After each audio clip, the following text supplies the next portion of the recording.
పెద్దాడికి ఒకసారి ఫోన్ చేద్దాం.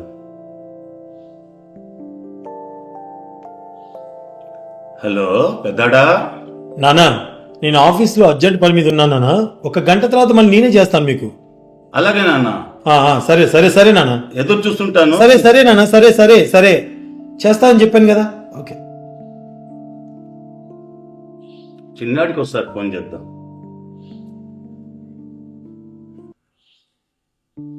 హలో చిన్నాడా. నానా, ఫ్రెండ్స్ తో ఊరికి వెళ్తున్నాను బైక్ మీద. రేపు ఇంటికి రావని కాల్ చేస్తాను. ఇప్పుడు మాట్లాడలేను. Bye bye bye bye bye bye. Okay okay నాన్న. ఓకే, జాగ్రత్త రే. బాయ్ నానా, బాయ్. సరే సరే బాయ్ బాయ్. ప్రయాణం జాగ్రత్త. సరే నానా.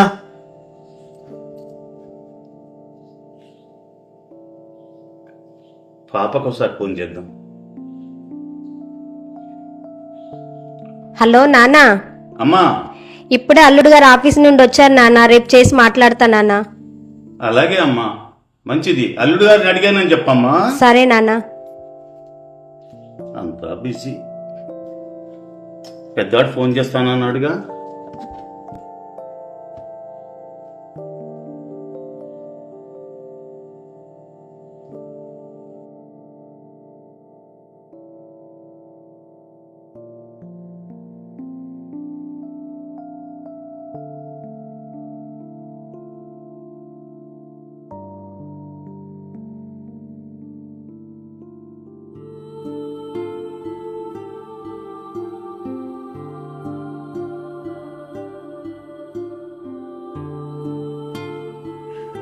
అబ్బా, నిద్ర పట్టేసింది.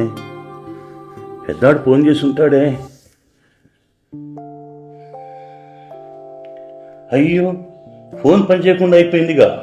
నా పిల్లలు ఎంత కంగారు పడుతున్నారో ఏంటో. ఈ ఫోన్ని మా కాదర్కి ఇచ్చి రిపేర్కి పంపిస్తాను. వాళ్ళ అల్లుడి దగ్గర రిపేర్ చేయిస్తాడు. నేనే వెళ్ళి ఇచ్చి వస్తాను. ఇదిగోరా ఫోను.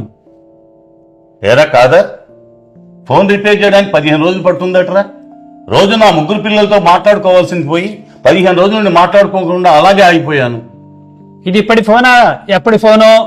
ఇప్పటివరకు బాగు చేయాలంటే అంతే టైం పడుతుంది మరి. సర్లే, నా పిల్లలకు అర్జెంటుగా ఫోన్ చేసుకోవాలి. ఉండు. హలో పెద్దాడా. నానా నానా, ఆఫీస్ లో ఉన్నాను నాన్న. అర్జెంట్ పని మీద ఉన్నాను. రేపు ఖచ్చితంగా ఫోన్ చేసి మాట్లాడతాను నాన్న. బాయ్ నానా. Bye bye bye bye bye bye.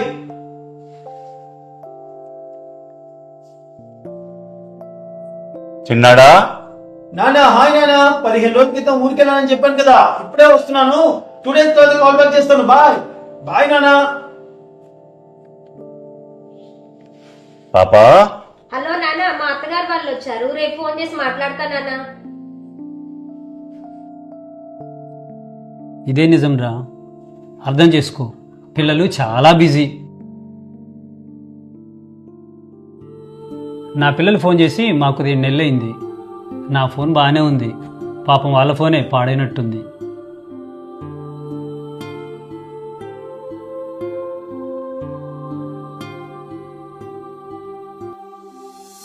నేను వెళ్ళొస్తాదా? సరే, ఈ ఫోన్ తీసుకెళ్ళి ఎవరికన్నా ఇచ్చే. ఎందుకురా? ఈ ఫోన్ అవసరం నాకు లేదు, నా అవసరం ఎవరికీ లేదురా. అరే అలా అనుకురా. తీసుకెళ్ళరా, తీసుకుని వెళ్ళరా, తీసుకెళ్ళు.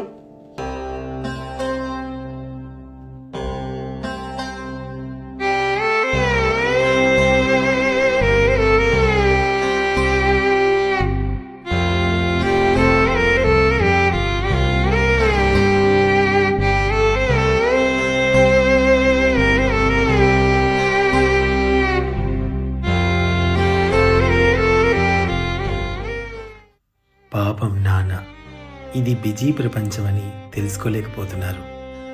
ఈ కథ ఎవరిని ఉద్దేశించి కాదండి, కేవలం కల్పితం మాత్రమే. మనసుని కదిలించే కథలు ఈ ఫేస్బుక్ పేజీని ఫాలో అవ్వండి. తప్పకుండా ఫాలో చేస్తారు కదా. నమస్తే.